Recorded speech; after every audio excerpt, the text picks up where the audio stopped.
Hello everyone, मैं आप सभी का अपने चैनल स्पेशल रीड में स्वागत करती हूँ। आज हम लोग पढ़ेंगे चैप्टर 4 और इसके अंतर्गत हम लोग आज अध्ययन करेंगे क्या बताती है हमें किताबें और खबरें। तो हम लोग अध्ययन को स्टार्ट करते हैं। क्या बताती है हमें किताबें और खबरें। दुनिया के प्राचीनतम ग्रंथों में एक है हमारा वेद, जो फर्स्ट है ऋग्वेद। सबसे प्राचीन वेद जो है हमारा ऋग्वेद है। वेद जो है 4 है।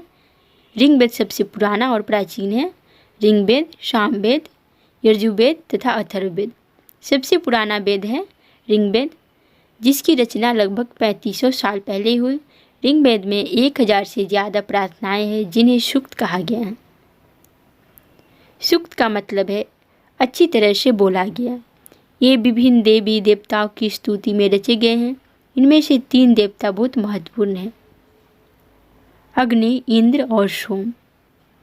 अग्नि आग के देवता, इंद्र युद्ध के देवता और सोम एक पौधा है जिससे एक खास पेय बनाया जाता था। वैदिक प्रार्थनाओं की रचना ऋषियों ने की थी।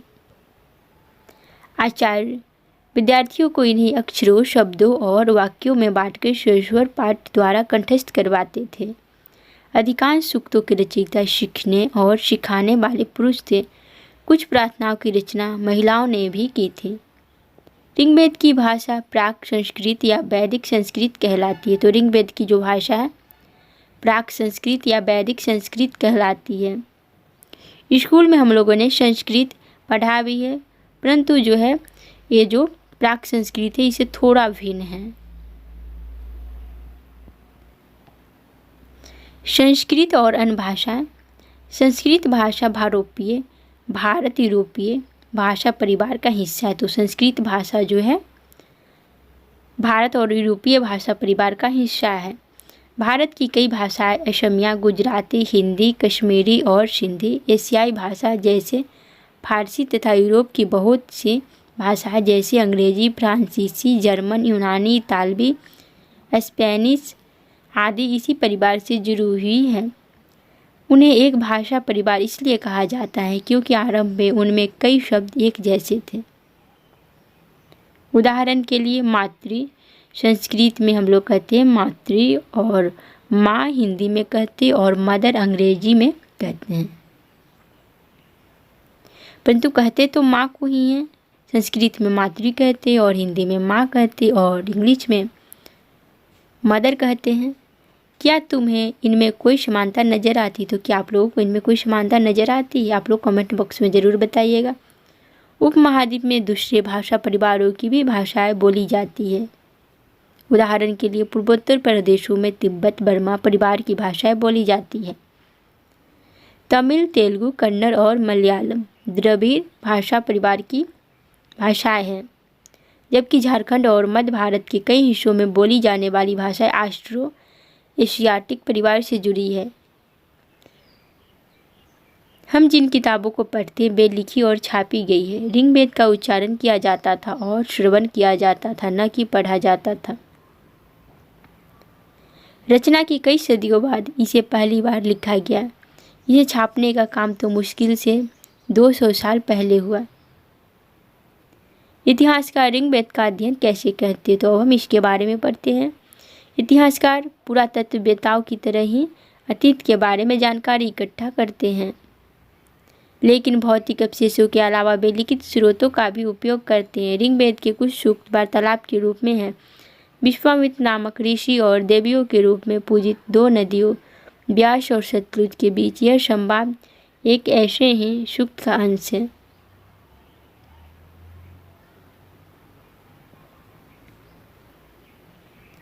ऋग्वेद की पांडुलिपि का एक पन्ना जो कि भुर्ज वृक्ष की छाल पर लिखी है, तो हम लोग देख लेते हैं। इस तरह का पन्ना है जो कि भुर्ज वृक्ष के छाल पर लिखी गई है। तो यह जो पांडुलिपि कश्मीर में पाई गई है, लगभग 150 वर्ष पहले ऋग्वेद को सबसे पहली बार छापने के लिए इसका उपयोग किया गया था। इसी पांडुलिपि को देखकर अंग्रेजी अनुवाद तैयार हुआ। यह पांडुलिपि पुणे महाराष्ट्र के एक पुस्तकालय में सुरक्षित है। तो यह जो है पांडुलिपि कहाँ सुरक्षित है? महाराष्ट्र के एक पुस्तकालय में सुरक्षित रखी गई है।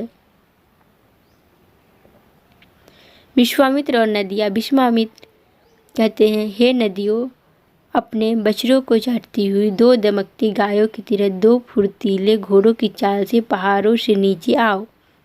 इंद्र द्वारा दी हुई शक्ति से सुफुर तुम रथों की गति से सागर की ओर बह रही हो।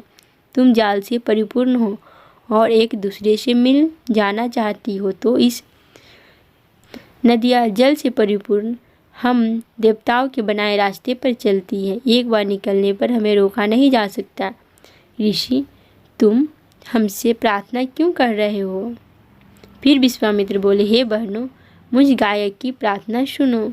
मैं रथों और गाड़ियों सहित बहुत दूर से आया हूँ। कृपया करके अपने जल को हमारे रथों और गाड़ियों की धुरियों के ऊपर न उठाओ, ताकि हम आसानी से उस पार जा सके। नदिया बोली, फिर हम तुम्हारी प्रार्थना सुनेंगे, जिससे तुम सब सुरक्षित उस पार जा सको। इतिहासकार यह बताते हैं कि यह प्रार्थना उस क्षेत्र में रची गई होगी जहाँ ये नदियाँ बहती है। वे यह भी सुझाते हैं कि जिस समाज में ऋषि रहते थे, वहाँ घोड़े और गायों को बहुत महत्व दिया जाता था, इसलिए नदियों की तुलना घोड़ों और गायों से की गई है। ऋग्वेद की प्रार्थनाओं में अन्य दूसरी नदियों, खासकर सरस्वती, सिंधु और उसकी सहायक नदियों का भी जिक्र है। गंगा और यमुना का उल्लेख सिर्फ एक बार हुआ है। तो यह क्वेश्चन सीटेट में कितने बार पूछा गया है कि गंगा और यमुना नदियों का उल्लेख कितने बार किया गया है? तो गंगा और यमुना का उल्लेख सिर्फ एक बार हुआ है।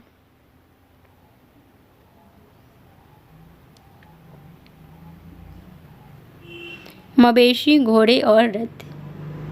ऋग्वेद में मवेशियों, बच्चों, खासकर पुत्रों और घोड़ों की प्राप्ति के लिए अनेक प्रार्थनाएं हैं। घोड़ों को लड़ाई में रथ खींचने के काम में लाया जाता था।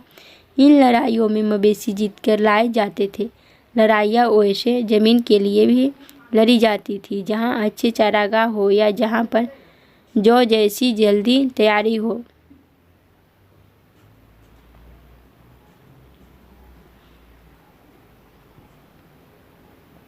तो लड़ाइयाँ जो है वैसी ज़मीन के लिए भी लड़ी जाती थी जहाँ अच्छे चारागाह हो या जहाँ पर जौ जैसी जल्दी तैयार हो जाने वाली फसलों को उपजाया जा सकता हो। कुछ लड़ाइयाँ पानी के स्रोतों और लोगों को बंदी बनाने के लिए भी लड़ी जाती थी।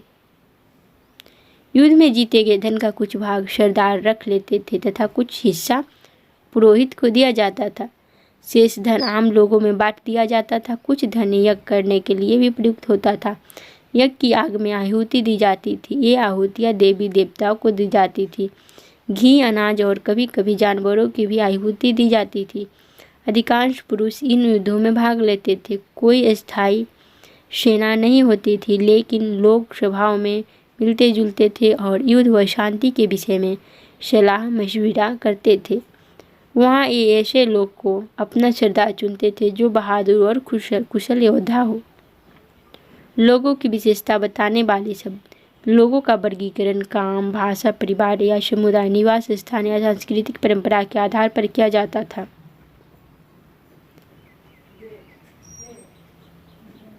ऋग्वेद में लोगों की विशेषता बताने वाले कुछ शब्दों को देखते हैं हम लोग। ऐसे दो समूह हैं जिनका वर्गीकरण काम के आधार पर किया गया है। पुरोहित, जिन्हें कभी कभी ब्राह्मण कहा जाता था तथा तरह तरह के यज्ञ और अनुष्ठान करते थे। दूसरे लोग थे राजा। तो दो वर्गों का वर्गीकरण किया गया है, दो समूह का। एक है पुरोहित जो यज्ञ करते थे और दूसरे थे राजा। ये राजा वैसे नहीं थे जिनके बारे में तुम बाद में पढ़ोगी। ये न तो बड़ी राजधानी और महलों में रहते थे, न इनके पास सेना थी, न ही ये कर वसूलते थे। प्रायः राजा की मृत्यु के बाद उसका बेटा अपने आप ही शासक बन जाता था। जनता या पूरे समुदाय के लिए दो शब्दों का इस्तेमाल होता था। एक था जन, जिसका प्रयोग हिंदी व अन्य भाषाओं में आज भी होता है। दूसरा था बीस, जिससे वैश्य शब्द निकला है।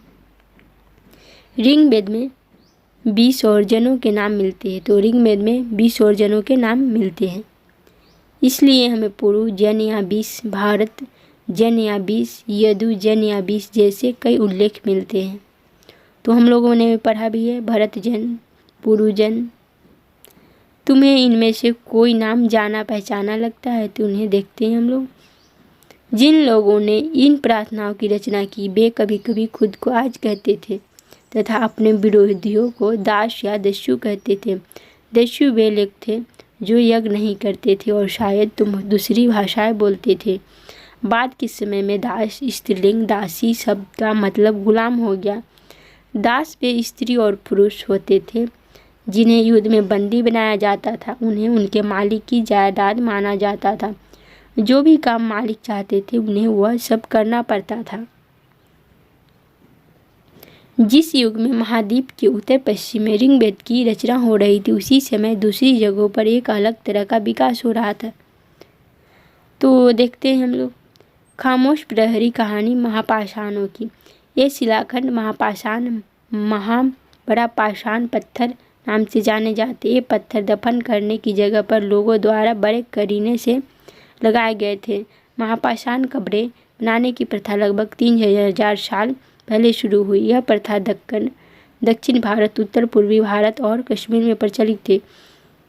कुछ महापाषाण जमीन के ऊपर ही दिख जाते हैं, कुछ महापाषाण जमीन के भीतर भी होते हैं। तो कुछ महापाषाण जो है जमीन के ऊपर दिख जाते हैं और कुछ जो है जमीन के भीतर भी रहते हैं। कई बार पुरातत्वविदों को गोलाकार सजाए हुए पत्थर मिलते हैं, कई बार अकेला खड़ा हुआ पत्थर मिलता है। यही एकमात्र प्रमाण जो जमीन के नीचे कब्रों को दर्शाते हैं।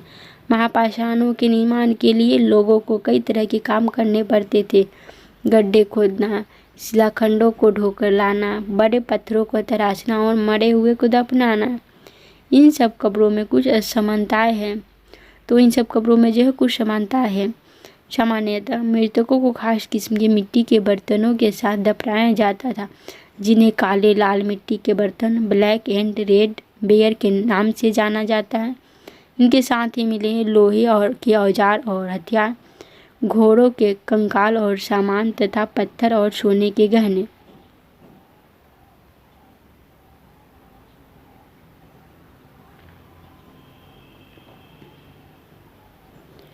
तो क्या हड़प्पा के शहरों में लोहे का प्रयोग होता था? तो बिल्कुल होता था लोहा का प्रयोग, क्योंकि लोहा का वर्णन है।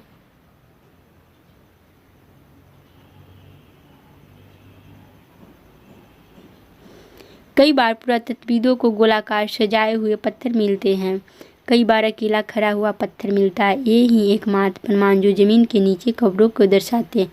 महापाषाणों के निर्माण के लिए लोगों को कई तरह के काम करने पड़ते थे। गड्ढे खोदना, शिलाखंडों को ढोकर लाना, बड़े पत्थरों को तराशना और मरे हुए को दफनाना।